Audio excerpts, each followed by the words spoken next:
In your evidence today, you adopted a will say. And in that will say, you stated, the media was not portraying what was on the ground. Can you tell us what your concerns were? Convoy has caught the attention of this group of self-described Canadian bigots. We're thinking about going to Ottawa. One calling for an attack on Parliament Hill like last year's assault on the U.S. Capitol. I would like to see our own January 6th event. See some of those truckers plow right through that 16-foot wall. None of us, of course. I just like to see it. Hey, let's do it. Where's my cigar? Put that my feet on, bro. We're doing a picture. Okay, the picture's being taken. Cheese.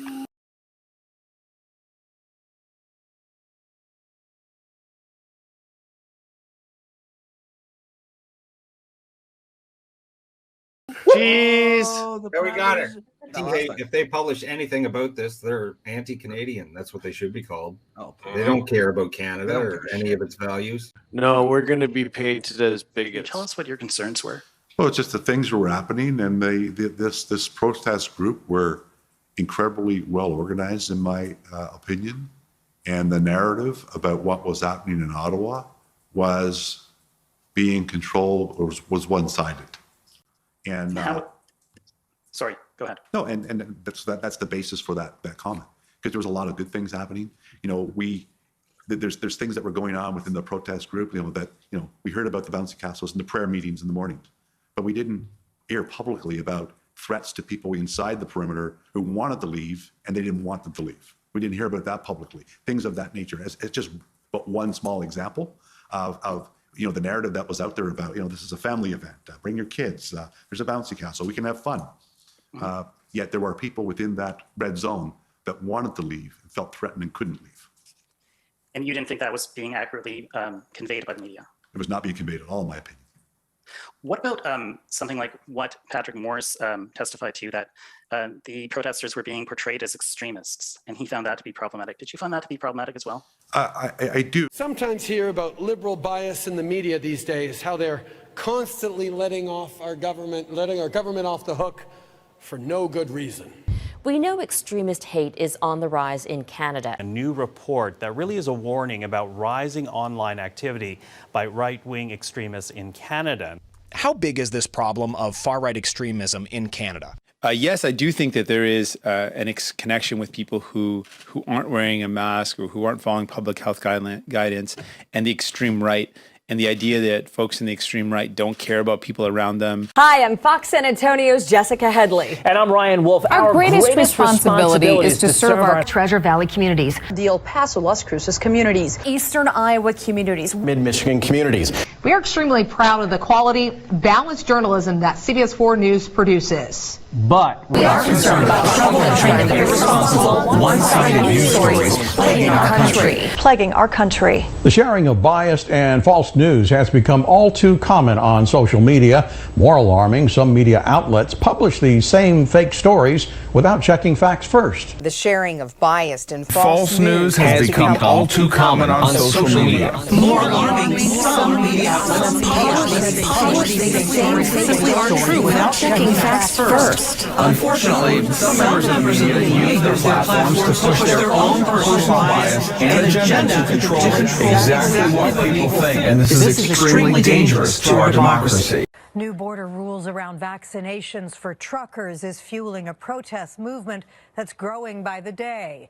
A convoy is heading to Parliament Hill. The convoy has caught the attention of this group of self-described Canadian bigots. We're thinking about going to Ottawa. Thinking? One calling for an attack on Parliament Hill like last year's assault on the U.S. Capitol. I would like to see our own January 6th event. See some of those truckers plow right through that 16-foot wall. None of us, of course. I just like to see it. Extremist hate. Right-wing extremists. Far-right extremism. Frankly, I think that's insulting. It's clear that they let us off the hook for a very good reason, because we paid them $600 million. In the short, out-of-context clip posted, I was depicted to be a violent bigot calling for an insurrection when that could be nothing further from the truth. I do, because I've been involved in the events in the past, from OAS summits to some of the G events, where we had a lot of extremist views. There was fringes of it with the two groups, I believe, that were around Nicholas and Waller and Rideau Sussex, maybe, were of concern, but they were not a major concern. But there's always that risk of escalation that you see from those extremist groups. It was the profile of the protester for this event was none like I've ever seen in my 36-year career. We had everything from grandparents. My first day in this assignment, I was shown a picture of 2 officers that had worked for me in the past, who were retired, who were in the crowd with the protesters. We saw children.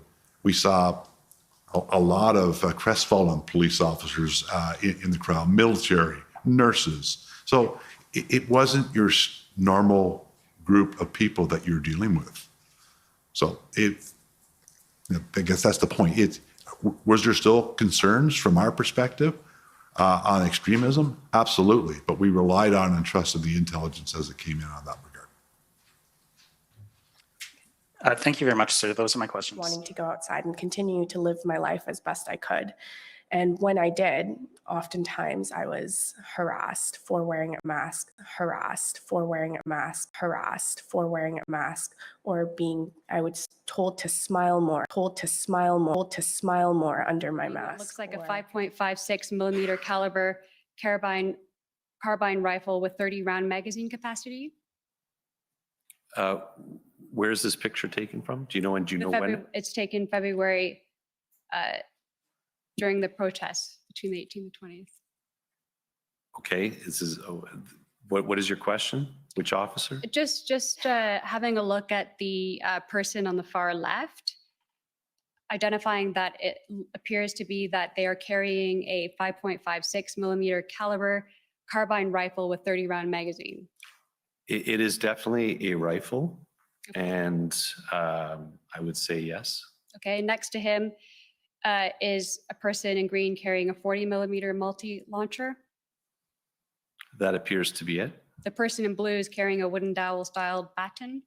That is correct. And the person on the right in green looks to be carrying a .300 caliber carbine rifle with 30 round magazine capacity. That appears right. And would you agree that at first glance that these persons in green appear military-like? I would not say that. I'd now like to call up video HRF 401560. And I'm going to just warn that there's distressing images. And I'd like to pause at 0.29.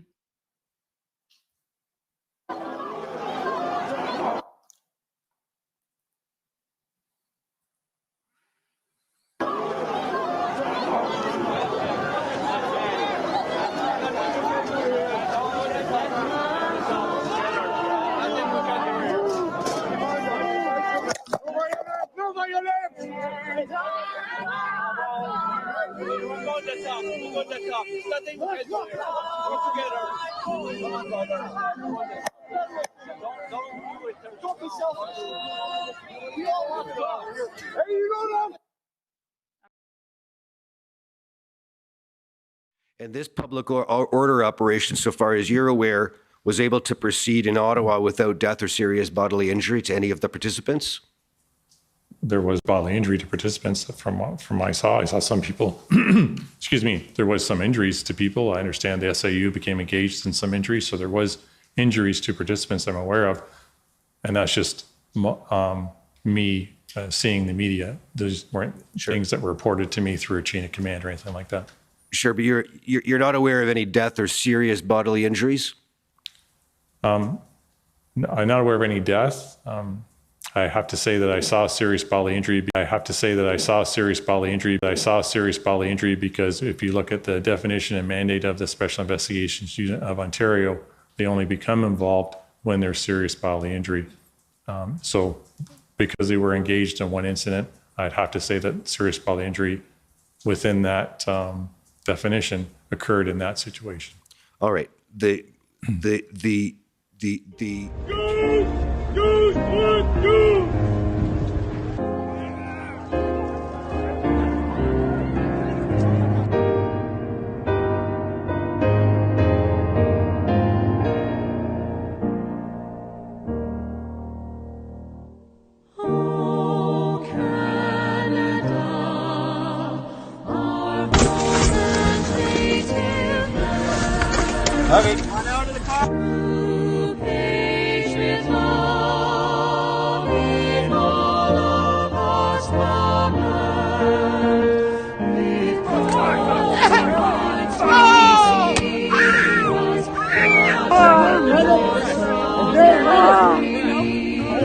From far and wide, O Canada, we stand on guard for thee.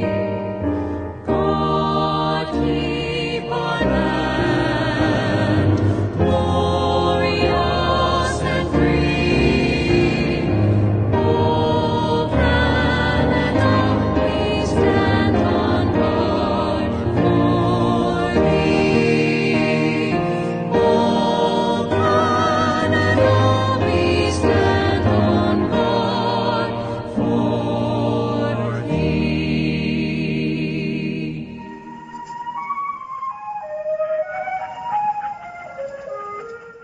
Right. So do you agree that the OPS officer in this video in the back behind the ranks, the line, is using what is actually the muzzle and not the butt of what looks like a 40-millimeter chemical munition launched to beat a protester with? Not enough for me to see what exactly is going on. But you can see that there is a police officer in the back beating a protester with a rifle.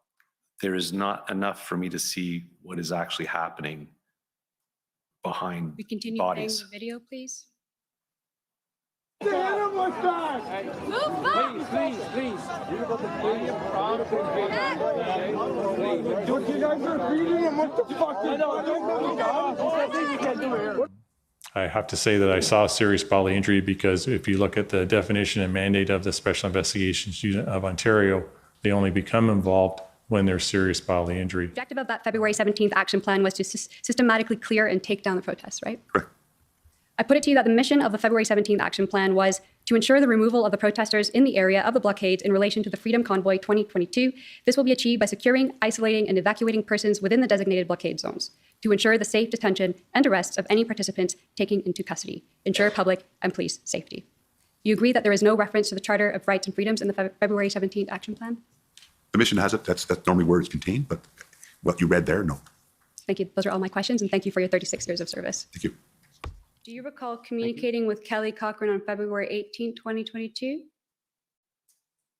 She was in the NCRCC almost on a daily basis. So, And do you recall Cochran referring to the arrested protesters as detainees? no. Do you recall what the weather was like on February 18, 2022? The first day of the arrest, That's correct. it was cold. Would you agree that it was minus 24 with a wind chill thereabouts? It was cold because I actually remember watching the video of them lining them up and the officers giving up their own personal hand warmers to the people waiting in line to be processed on the bus. Would you agree that if one was inadequately dressed and didn't have those hand warmers and were exposed to the cold element, one would be at risk from getting cold injuries such as hypothermia, frostnip, or frostbite? There is a risk. And you refer to POUs being used for kinetic action during operations, is that right? That is a term that is used. Would you agree that the origins of the word kinetic action means warfare and use of lethal force? I'm not aware of that. Now, I want to ask you about the arrests. With regards to the arrest and processing plans and the POU tactical operational plans, there's nothing that states that after police arrested protesters and told them that they were not being charged, that the police were to drive the protesters outside of the city core in the dead of winter, the biggest snowstorm in a while, as you described today, without access to shelter or transportation and telecommunications, and leave them in parking lots or other areas, correct? Not the way I would explain it. Are you aware that that happened? The plans that were put in place, which involved the ability to remove protesters who were arrested, detained to a secondary processing site. There were two that were identified. One was approximately less than 10 minutes away from the arrest zone. The other one was approximately 15 to 20 minutes away from the arrest zone, where there were a full infrastructure of investigators in order to properly process, run, allow phone calls to lawyers, and where they were advised exactly of the next steps of what was going to take place. They were located in close proximity to, and when I say close proximity, maybe 200 meters from public transit and even restaurants and gas stations to be able to find their way back to where they need to go. Well, we will most likely learn later in this commission that that is not exactly the case of the circumstances, Superintendent Bernier. Were you the one who authorized these movements? I authorized the plan and the secondary processing site. At the end of the day, the unified command between Inspector Springer, myself, and Superintendent Liu, we would have to be in agreement. And it was the investigations branch that, along with our custody branch, that came up with that arrest and processing plan. And you know who Tamara Leach and Chris Barber and Danny Bulford and Tom Marazzo are, don't you? Yes. And at no time did any of those 4 individuals not cooperate with the OPS. Not to my knowledge. I have no direct involvement with them. Would you agree that there's nothing that you heard of that was in those operation plans, including the tactical plan, that after police arrested protesters and told them that they were not being charged, that the police were permitted to drive protesters outside of the city core in the dead of winter without access to shelter or transportation or telecommunications? I know nothing of that. I can't speak to it. On February, I have one. You're out of time at the moment. Can I ask one final question, please? Go ahead. Thank you. On February 18th, do you remember Kelly Cochran raising the issue to you on how protesters, or as she described, detainees, would actually leave after being arrested and transported? And you replied, well, they will find a way to leave. Don't recall. Thank you, Inspector Lucas, and for your service. That's all my questions. And thank you for the additional time, Mr. Commissioner. You were aware that there were base camps at farms outside of Ottawa that could accommodate a number of trucks At what point in February are you talking about? prior to the invocation of the Act. Yes, we were aware. So when I was involved, I was aware that there were multiple locations on the outskirts of Ottawa and actually a quite good distance from Ottawa as well. And that on February 14th, approximately 100 trucks and protest vehicles left the downtown under the mayor's deal, and only 23 trucks moved up to Wellington, and then the remainder left Ottawa, right? I actually have no records of vehicles leaving. The footprint did not change all that much. There was movement up onto the hill, onto Wellington. But from the information that I was receiving on the, would have been whichever day the movement would have taken place, February 14th, there was very minimal departure of vehicles. Right, but there was some, and this is my final question is but for the lack of the OPS cooperation in implementing that deal and obstruction of movement of vehicles out of the downtown residential areas at the rate that the truckers were actually moving and the vehicles moving outside on February 14th, most of the downtown, but for Wellington, would have been cleared by Wednesday, February 16th, correct? We developed a quite robust, highly staffed with both our police liaison and our traffic unit, and cleared egress routes that were going to be very well communicated with all the protesters as to if they wanted to leave for a 24-hour period. We had those routes clearly open and facilitating the departure of vehicles. They were not leaving. Some of them did move, though. You did say that on February 14th, and had they had a bit more time, they would have fully cleared out the area. But for Wellington. Thank you. Thank you for your service, Superintendent Bernier. And thank you, Mr. Commissioner, for the additional time. I appreciate it. So at any time on February 8th, 2022, there was nothing stopping OPS in the city from moving the barriers, letting the trucks leave the residential area, and letting them go into Wellington, was there? You're referring to Rideau and Sussex, which Correct. That's not necessarily a residential area. That's a commercial area there. Right. So you agree that there was nothing stopping you or the city or OPS from allowing that to happen on February 8th, 2022? It could have been done, but we didn't reach an agreement, and the group there didn't want to move. I understand that may be the evidence. Where did you didn't ever hear from anyone from that group? You didn't speak to them, and they didn't say to you that they didn't want to move, did they? I had had dealings up at that street. I'd been up to Rideau and Sussex during the course of the events. Right. And did they just go and tell you, someone approached you, you're saying, and said, no, we're not moving? They made it clear on a number of occasions they weren't too happy. But you knew from your PLT work that Tom Marazzo had apparent control of 322 trucks, and that was on February 7th. That's in your own document. Correct.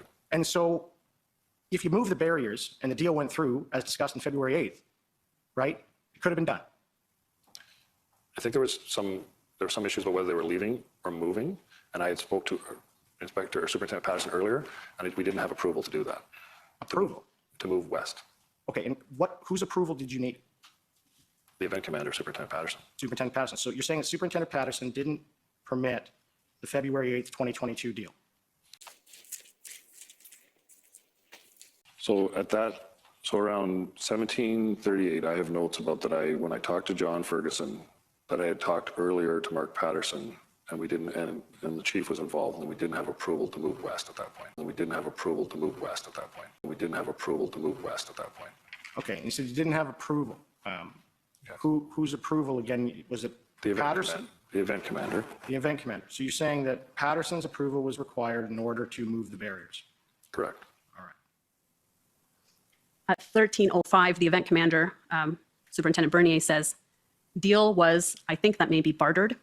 before the PM declared Emergency Measure Act. Deal was, I think that may be bartered, before the PM declared Emergency Measure Act. Deal was, I think that may be bartered, before the PM declared Emergency Measure Act. And see, there's an arrow, will no longer support agreement. Operational decisions such as what to do with a protest, as well as what to do when arresting someone or if they're going to lay charges. That is all independent of any other branch of government. Yes. Okay. Or supposed to be. Supposed to be, yes, but it Right. is. Or supposed to be. Supposed to be, yes, but it Right. is. And on January 30th, 2022. And so you agree with me that in none of these meetings, and certainly not in this meeting at 12 noon, because I've read everybody's notes that was at this meeting, it was not indicated that protesters were no longer moving vehicles, correct? That they weren't willing to relocate. That was not mentioned in this meeting. So are you referring to the groups that didn't want to move or the ones that did want to move? I'm not sure I understand That the issue was that you could not find any more trucks to move. That was not the issue here, right? There likely were other trucks that were willing to move. There was room on Wellington, but it was OPS's decision to stop implementing the deal. It was OPS's decision to stop implementing the deal. OPS's decision to stop implementing the deal, as it indicates here, will no longer support agreement. Deal was bartered before the PM declared the Emergency Measure Act, as it says there, correct? Yes, that was one of the factors. I have those listed in my notes too.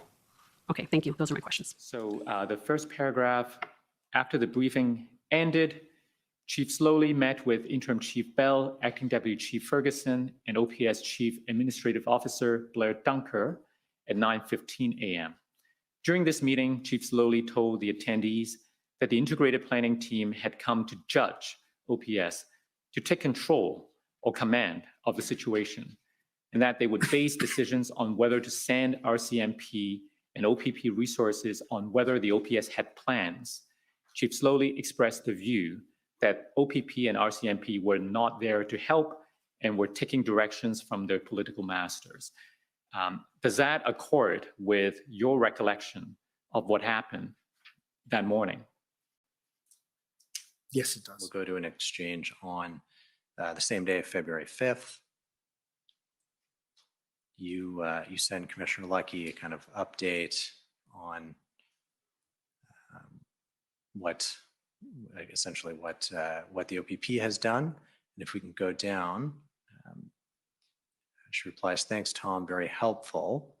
Between you and I only, GOC losing/lost confidence in OPS, we got to get to safe action/enforcement. Because if they go to the Emergency Measures Act, you or, supposed to be I assume, you or I may be brought in to lead, not something I want." Is this the first time? So first of all, GOC, I assume I take it that's Government of Canada? That's the way I would have interpreted that, yes. Okay. And so Commissioner Lucky is relaying to you that the government has lost confidence in OPS. Did you still have confidence in the OPS at this time? That's a difficult question to answer as to whether I had confidence in the OPS at the time. I was certainly aware of the challenges that they were experiencing, and I did feel with the support that we were providing that there was an opportunity to develop and execute a plan that would bring upon a resolution to this, and ultimately that's what happened. And I think it's important not to lose sight of the fact that this whole situation was resolved while preserving life without any serious injury and with preventing any serious damage to critical infrastructure. A significant impact on quality of life to the residents, the local residents, an impact on local economy, but a resolution through providing the necessary assistance was eventually the outcome of this. You then, after that, on February 16th, as I understand it, you ask him if he's available for a call, and you have a phone conversation with Mr. Wilson. Isn't that correct? According to this, yes. I don't recall it, but yes. Yeah. And in that phone conversation, as I understand, you apologized that the deal fell apart because of some issues arising with the parliamentary security services, and that it was not the protesters' fault. Isn't that correct? I don't recall saying that specifically because I don't have a record of it, but I remember we did have a conversation of that. I was disappointed that we couldn't move more trucks out of the neighborhood. Right. And it's fair to say that at all times through all of this, Mr. Wilson was engaged with you and he acted in good faith with you in your mind? He did. And he did everything he could in his power in order to move these trucks? He did. Right. And these individuals tried to move their trucks under the agreement onto Wellington, and it was the OPS who didn't allow it. Well, I don't know if it was the OPS or PPS. I'm not sure how that. Well, I don't know if it was the OPS or PPS. I'm not sure how that worked ultimately, but events had overtaken that day. As you know, by that time, Chief Slowly had resigned, and I was made aware that Ottawa Police and the other police service were getting ready to move into tactical operations. So at that point, I think that was probably the greater reason why they stopped moving trucks up on Wellington Street. All right. So would you agree that the federal emergency power to create exclusion zones may have been helpful to police, but it was not necessary? Once again, I think it was beneficial.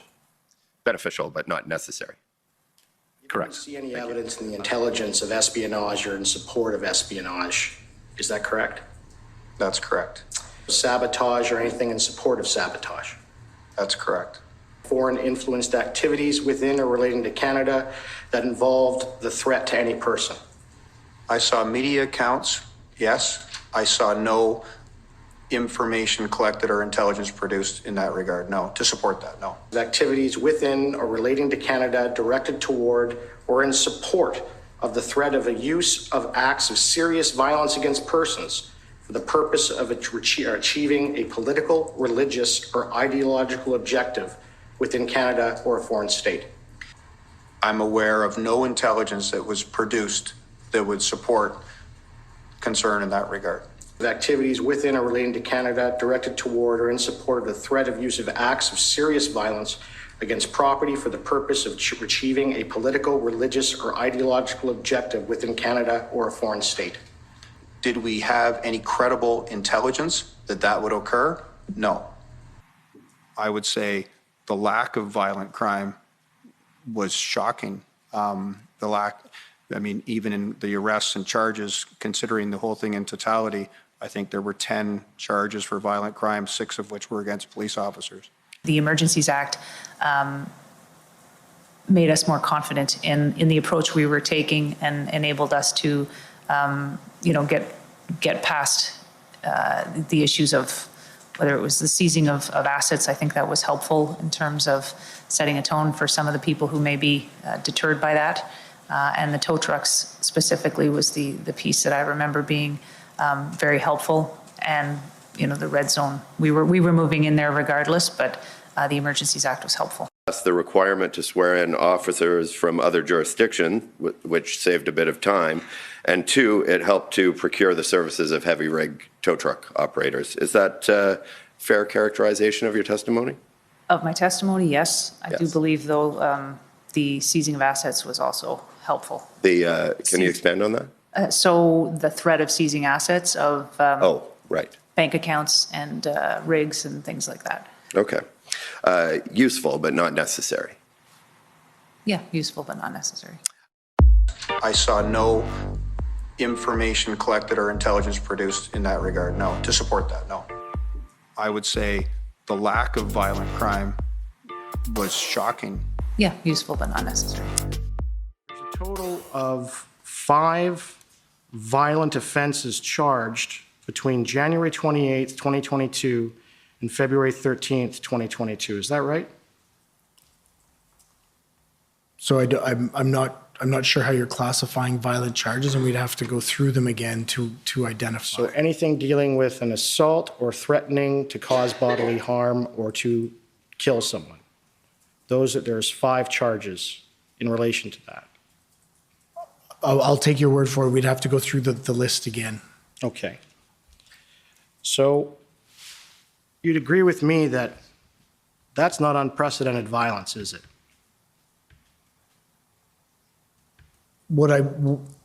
So as I defined violence, it wasn't strictly criminal code violence, and I'm happy to again go through the definition that I was using when I was talking about community violence. This is a part of it. Threats, charges under the criminal code was a part of it, but it was the trauma that the community felt. It was the extreme circumstances that they were exposed to and the duration of time that they were exposed to that has very clearly been described to me by community members as violence inflicted on them and towards them.